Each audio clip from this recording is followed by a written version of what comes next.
Okay, so I'm moving and it's a big move in 2 weeks. And it was a decision I made just because I want to see the world and I want to start with this country. And there's so much I haven't seen.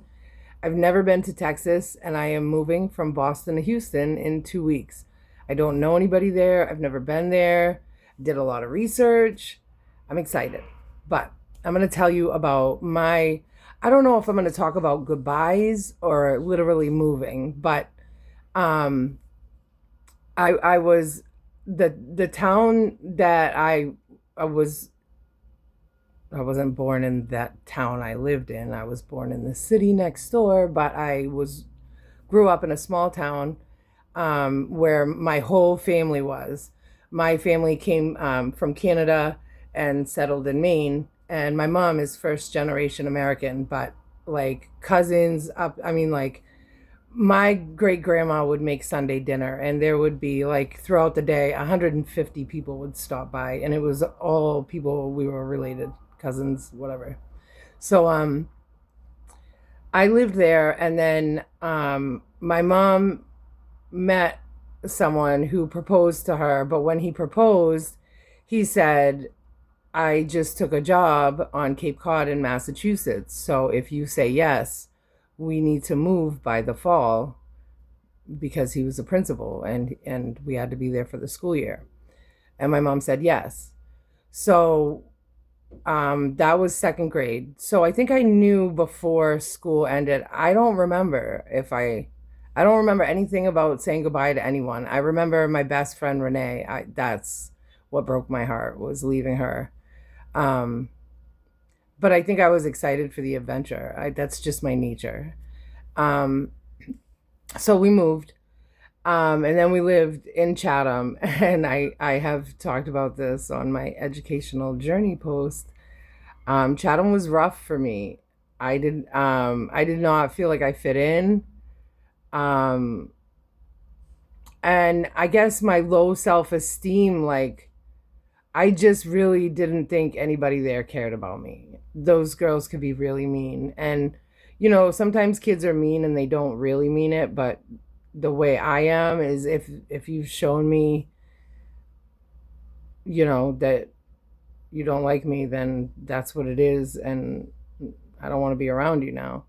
Um I lived in Chatham from 3rd grade to the middle of 8th grade. And in 8th grade my parents got jobs in another town, and I was still going to school in Chatham, and they had moved. They were looking for a home and working in a city south of Boston, Brockton, and so in the middle of 8th grade, they found a house for us, and we were moving. And the only thing I remember about that was that one of the first papers I wrote in school in Brockton when I got there was a paper called Never Said Goodbye. And I think I still have it somewhere. I'm not a hoarder. Anyway, um it was just about how, like, I just didn't think anybody cared, so I didn't think it mattered. I wasn't gonna throw a stupid party for myself and have a bunch of people who treated me like shit for however many years come act like they cared that I was leaving. Like, if you didn't care about me this whole time, what's the point in like an emotional goodbye? Fuck you. So I just left, and I was excited for the new adventure. I was excited for a new town. I was excited to live in a city. I had gone from a small town to a really wealthy small town, and now I'm going to one of the roughest cities in Massachusetts. And I was excited about it. And but I think that like set a tone for me with my connections with people.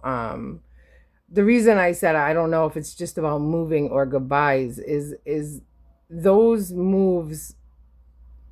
I think that's where it started, where um when I have to say goodbye to someone, whether it's a move or whatever, or a death, I initially will diminish the relationship in my mind. So I'll say to myself, like, I wasn't that important to them, so it shouldn't really bother me. They shouldn't be that important to me. So it makes it easier to just say goodbye. Um, so even in Brockton, I would have a group of friends and we would be really close for years and years and years. And then all of a sudden, I would just next just ghost them and not, that's what I know. I know, having fun with people and then moving on. You know what I mean? Like that's what I know. And anyway, so yeah, and I've moved a lot of places that like I've moved to places I've never been before. The town I lived in for 11 years with my youngest son. Um I had never even been to that town. I just did research. It looked like a nice place, nice schools, um, safe place to live, So that's where we went. And I stayed there 11 years. I've lived out in central Mass, because I had to for like a housing opportunity because I needed help with rent or whatever. I was in a program. I was out in Webster by myself, no family like anywhere near me. That was tough. Nick was a baby. My youngest was a baby. Um, and then, so what ended that was 4 years ago. My fiance passed away.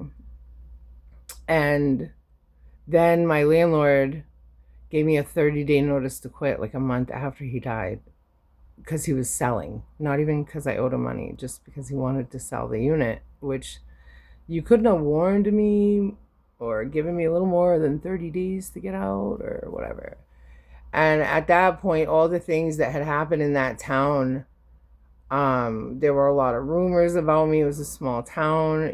My fiance had, the way he had passed away made people think some kind of way about me. And so when he passed, and I found out I was leaving anyway, I just stopped talking to everyone. I lived in a townhouse. Our doors were like 20 feet apart. We each had our own, there were 5 units. We each had our own front door and our own little deck in the back. But they were all really like right up on top of each other. So me and a girl that lived there the whole time, a woman, um, we were both smokers and we smoked outside. So we would always see each other. And I mean, over 11 years, you smoke enough cigarettes with someone, you get close to them or whatever.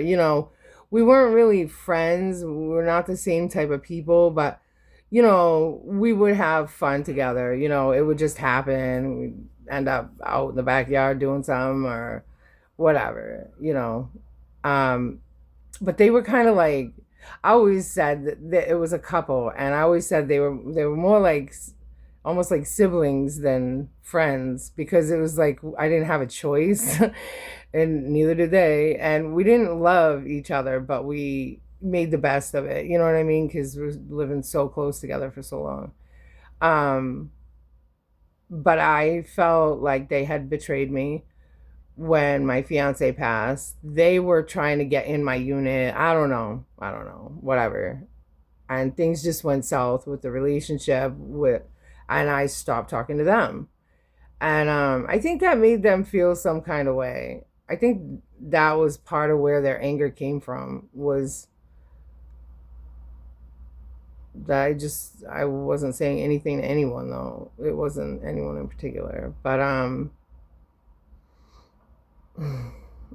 didn't tell anyone I was moving, where I was moving to, when I was moving. Just all of a sudden one day, I was in the moving truck leaving the yard, and my neighbor waved at me. But I was so mad at him for some things he had said, like after my fiance passed, and I didn't even wave back.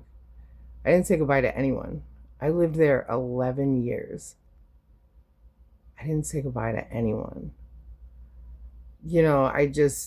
No one was really there for me when Tommy died. So what's the fucking point of making a big goodbye if you didn't give a fuck about me a month ago? Let's not pretend you do now. And so I left. I went back.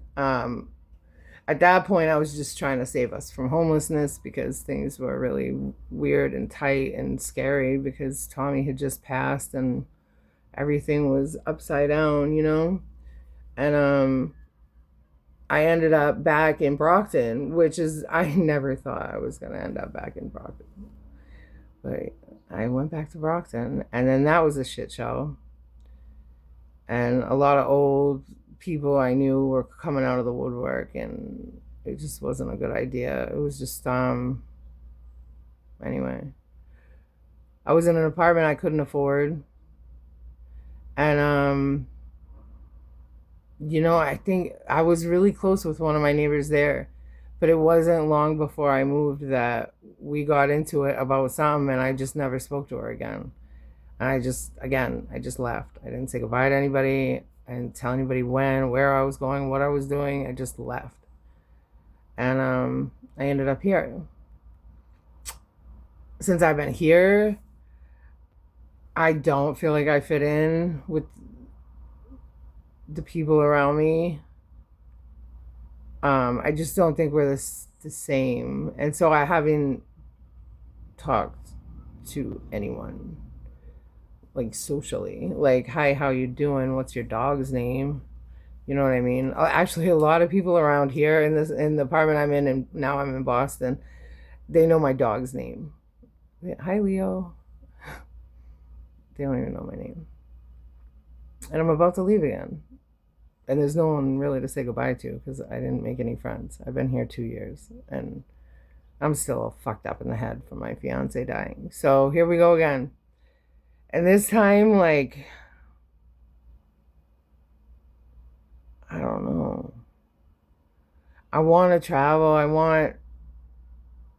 Okay. Well, here's the other thing, though. Since leaving my home of 11 years,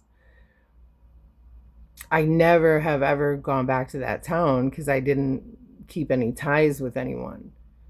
So I don't have to face any of those memories. And maybe that's what I keep doing.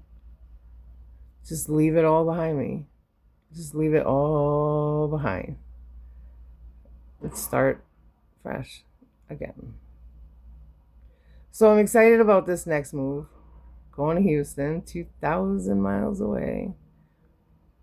I'm excited and I think it's going to be great. And I know no matter what, me and my son are going to make friends, do good, have fun, whatever. I'm hoping to finally maybe start talking to people more and make some friends. And I think that's maybe going to be more possible at where I'm going. Because where I am is just really, really, really wealthy. And I'm not wealthy.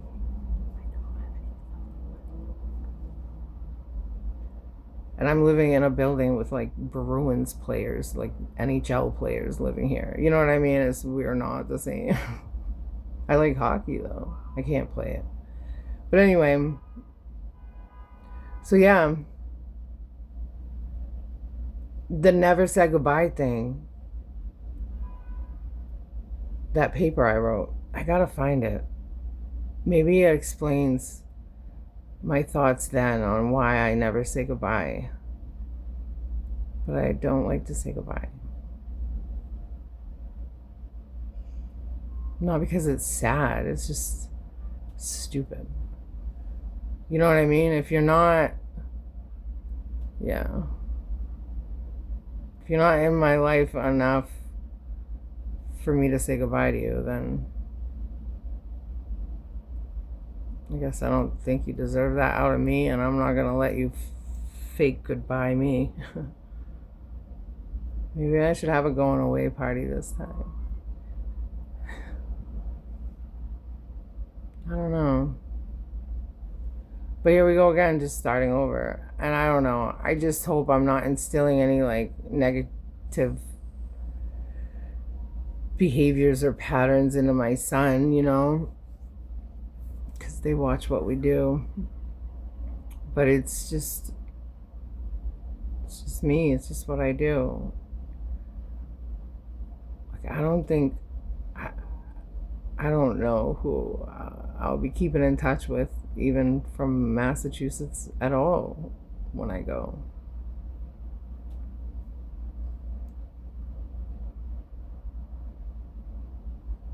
Out with the old and with the new. So I'm probably not saying goodbye. I'm just gonna go.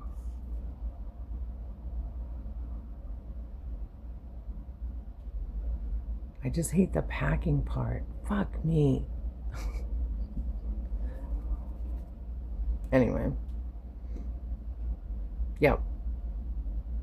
So I'm moving again. Leave it all behind. Start fresh. That's what I do. It's how I